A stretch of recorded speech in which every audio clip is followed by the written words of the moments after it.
السلام علیکم۔ حضرت مولانا علی میاں صاحب رحمۃ اللہ فرماتے ہیں،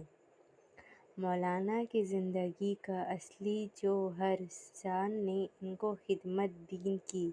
اس بلند مقام تک پہنچایا تھا۔ ان کی بلند ہمتی ہے خدمت دین اور اصلاح مسلمان کی کسی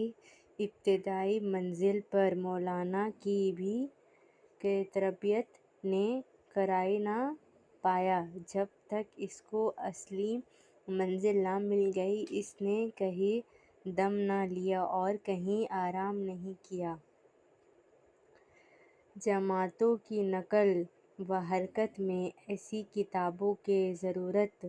پیش آئی جس میں ملت کی تمام طبقات مل جا کر صحیح دنیا زندگی کی ایک ساخت پر ذہن بنا سکیں اور آپسی میں کسی اختلاف یا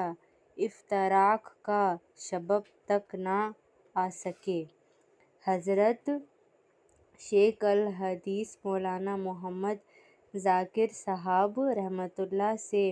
فضائل اعمال کی کتابیں لکھی گئیں جنہیں حقیقت صاحب حضرت مولانا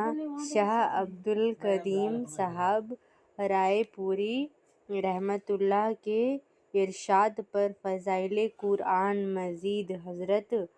حافظ محمد یاسین صاحب نگینہ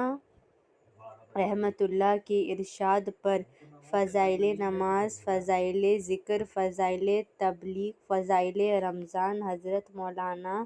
علیہ السلام کے ارشاد پر اور فضائل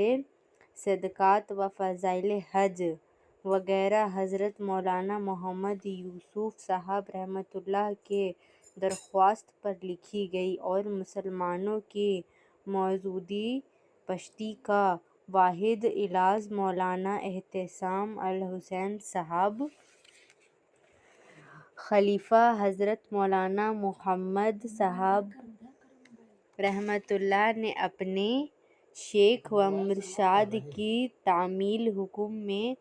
تصنیف فرمائیں۔ یہ سب کتابیں جماعتوں کی تعلیم میں بے حد مفید ثابت ہوئیں۔ عرب و عجم میں ان کے فوائد و برکات نمایاں طور پر ظاہر ہوئیں اور عربی، انگریزی اور مختلف زبانوں میں ان کی ترجمہ شائع